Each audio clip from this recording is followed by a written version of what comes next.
संतोषी माता के पिता गणपति और माता रिद्धि सिद्धि हैं।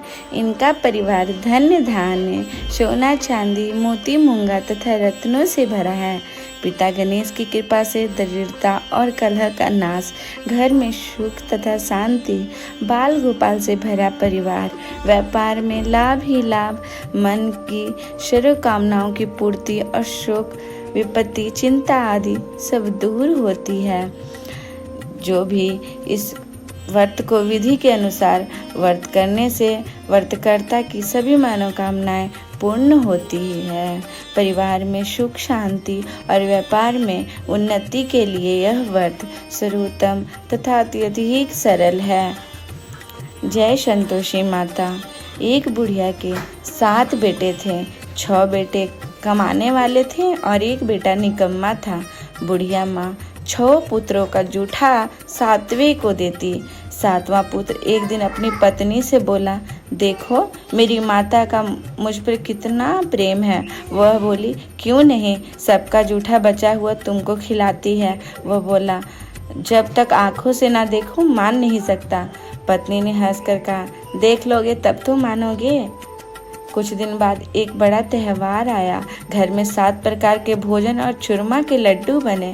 वह पत्नी की बात को जांचने के लिए सिर दर्द का बहाना बनाकर पतला कपड़ा सिर पर ओढ़कर रसोई में जाकर सो गया और कपड़े में से सब देखता रहा। 6 भाई भोजन करने आए।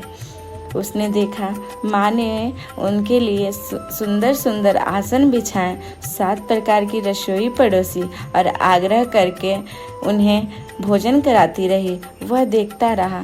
6 भाई भोजन कर उठ गए। तब माँ ने उनकी थालियों में से लड्डुओं के टुकड़ों को उठाकर एक लड्डू बनाया। जूठन साफ कर माँ ने उसे पुकारा, उठ बेटा उठ, तेरे भाइयों ने भोजन कर लिया, तू भी उठकर भोजन कर ले। उसने कहा, माँ मुझे भोजन नहीं करना, मैं परदेश जा रहा हूँ। माँ ने कहा, कल जाना हो तो आज ही जा।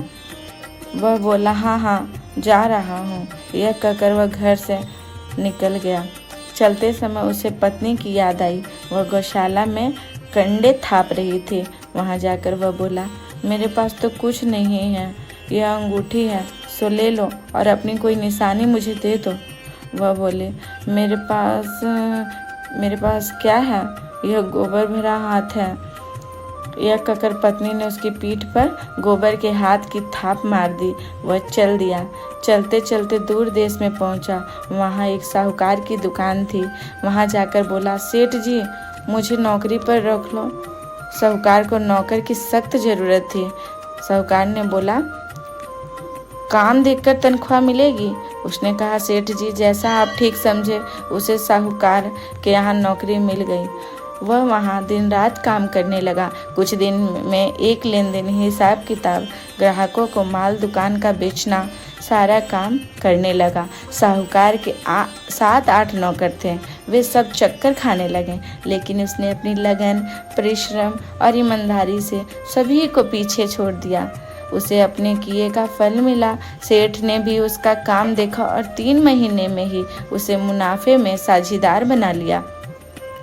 परिश्रम करते करते 12 वर्ष में ही वह नगर का नामी सेठ बन गया और सेठ अपना सारा कारोबार उस पर छोड़कर बाहर चल गया। इधर उसकी पत्नी पर क्या बीती वह सुने। सास ससुर ने उसे दुख देने लगे। गृहस्थी का काम करवा कर उसे लकड़ी लेने जंगल भी भेजते। इस बीच घर की रोटियों के आटे से जो भूसी निकलती उसकी रोटी बनाकर रख दी जाती और फूटे नारियल की नरेली में पानी दिया जाता। इस तरह दिन बीतते रहे। एक दिन वह जब जंगल में लकड़ी लेने जा रही थी, तब उसे रास्ते में बहुत सी स्त्रियां संतोषी माँ का व्रत करती दिखाई दी। वह वहाँ खड़ी होकर पूछने लगी, बहनों यह तुम किस देवता का व्रत करती हो और इसके करने से क्या फल होता है? यह व्रत करने से क्या विधि है? यदि तुम अपने इस व्रत का विधान मुझे समझा कर कहोगी तो मैं तुम्हारा बड़ा एहसान मानूंगी। उनसे ये एक स्त्री बोली, सुनो यह संतोषी माँ का व्रत है। इसके करने से निर्धनता, दरिद्रता, का नाश होता है, लक्ष्मी घर आती है, घर की चिंताएं दूर की जाती है, घर में सुख होने से मन को प्रसन्नता और शांति मिलती है। निपुत्री को पुत्र, निपुत्री को पुत्र और प्रीतम बाहर गया हो तो वह शीघ्र लौट आता है। कुंवारी कन्या को मनपसंद वर मिलता है, चलता मुकदमा खत्म हो जाता है, कलह कलेश की निवृत्ति हो, सुख शांति होती है, घर में धन जमा हो, धन जायदाद का लाभ होता है तथा और भी मन में जो कुछ कामना हो सब संतोषी माँ की कृपा से पूरी हो जाती है, इसमें संदेह नहीं। वो पूछने लगी, यह व्रत कैसे किया जाता है, यह भी बताओ तो बड़ी कृपा होगी। वह स्त्री कहने लगी, बिना परेशानी, श्रद्धा और प्रेम से जितना भी बन सके प्रसाद लेना, 5.25 पैसे से 5.25 आने तथा इससे भी ज़्यादा शक्ति और भक्ति के अनुसार गुड़ और चना ले। हर शुक्रवार को निराहार रहकर कथा कहना सुनना, इसके बीच कर्म ना टूटे, लगातार नियम पालन करना, सुनने वाला कोई ना मिले तो घी का दीपक जलाकर उसके आगे जल के पात्र को रख कर कथा कहना, परंतु नियम ना टूटे तब तक कार्य सिद्ध ना हो। नियम पालन करना और कार्य सिद्ध हो जाने पर व्रत का उद्यापन करना। 3 मास में माता पूरा फल प्रदान करती है।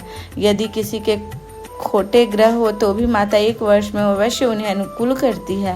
कार्य सिद्ध होने पर ही उद्यापन करना चाहिए, बीच में नहीं।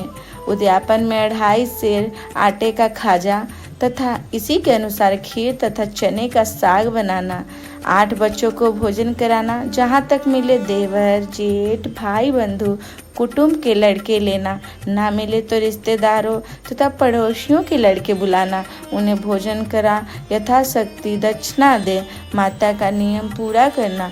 ध्यान रखना उस दिन घर में कोई खटाई ना खाए। यह सुनकर वहाँ से चल दी। रास्ते में लकड़ी के बोझ को बेच दिया और उनके पैसों से गुड़ चना ले माता के व्रत की तैयारी कर आगे चली। रास्ते में संतोषी माता के मंदिर में जा माता के चरणों में लौटने लगी, विनती करने लगी, माँ मैं दीन हूँ, निपट मूर्ख हूँ, व्रत के नियम कुछ जानती नहीं, मैं बहुत दुखी हूँ। हे माता मेरा दुख दूर कर, मैं तेरी शरण में हूँ। माता को दया आई। एक शुक्रवार बीता कि दूसरे शुक्रवार को ही उसके पति का पत्र आया और तीसरे शुक्रवार को उसका भेजा हुआ पैसा आ पहुंचा।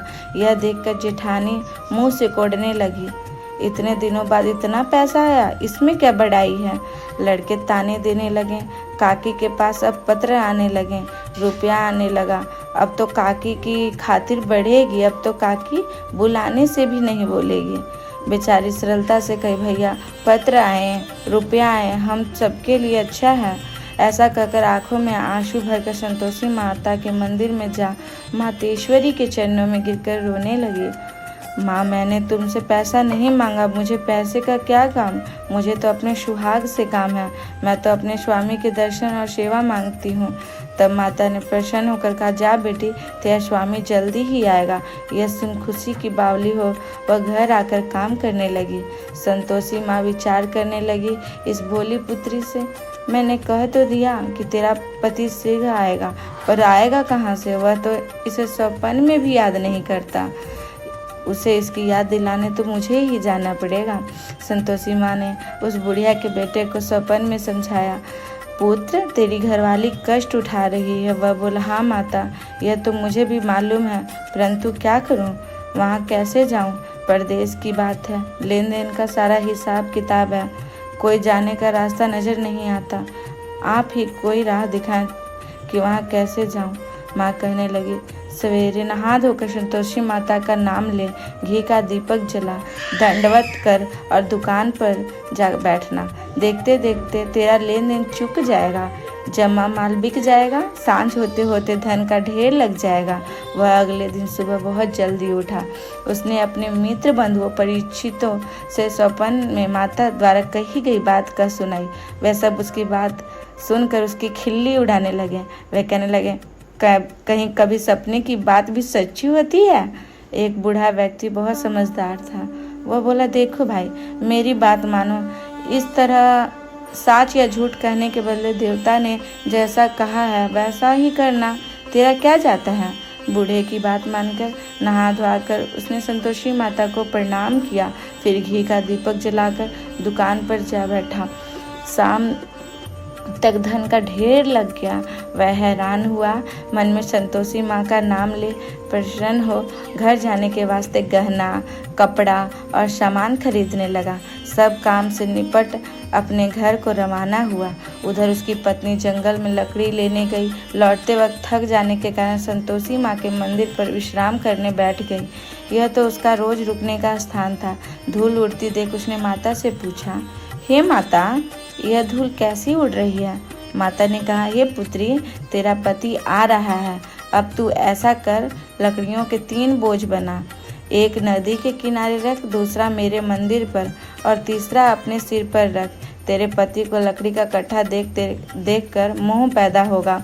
वह वहाँ रुकेगा, नाश्ता पानी बनाकर खा माँ से मिलने जाएगा। तू लकड़ी का बोझ उठाकर जाना और बीच चौक में गड्ढा डालकर 3 आवाज़ें जोर से लगाना। लो सासू जी, लकड़ियाँ का गट्ठा लो, भूसी की रोटी दो, नारियल के खपड़े में पानी दो। आज कौन मेहमान आया है? संतोषी माँ की बात सुनकर वह बहुत अच्छा माँ कहकर प्रसन्न मन से लकड़ियों के 3 गट्ठे बना लाई।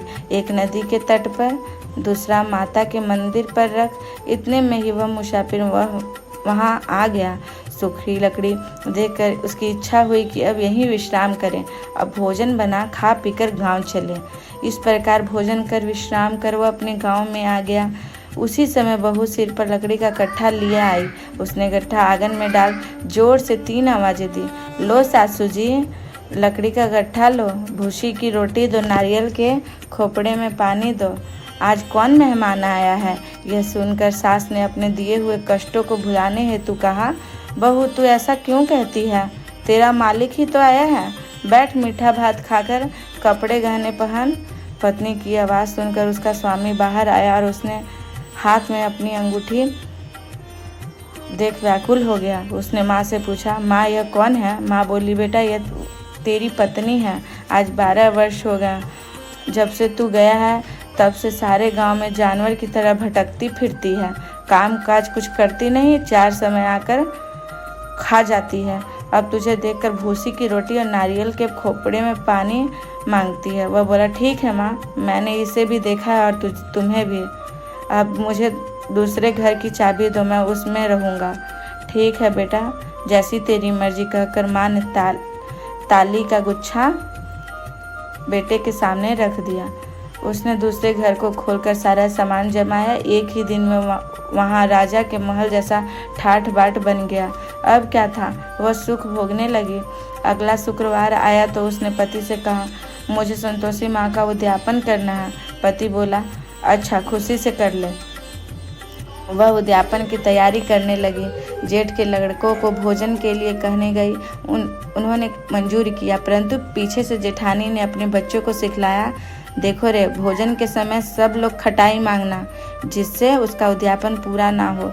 लड़के भोजन करने आए, खीर पेट भर खाई, परंतु बाद याद आते ही कहने लगे, हमें कुछ खटाई खाने को दो, खीर खाने हमें भाता नहीं, देखकर रुचि होती है। लड़के उठ खड़े हुए और बोले, पैसे लाओ। भोली बहू कुछ जानती ना थी, उन्हें पैसे दे दिए।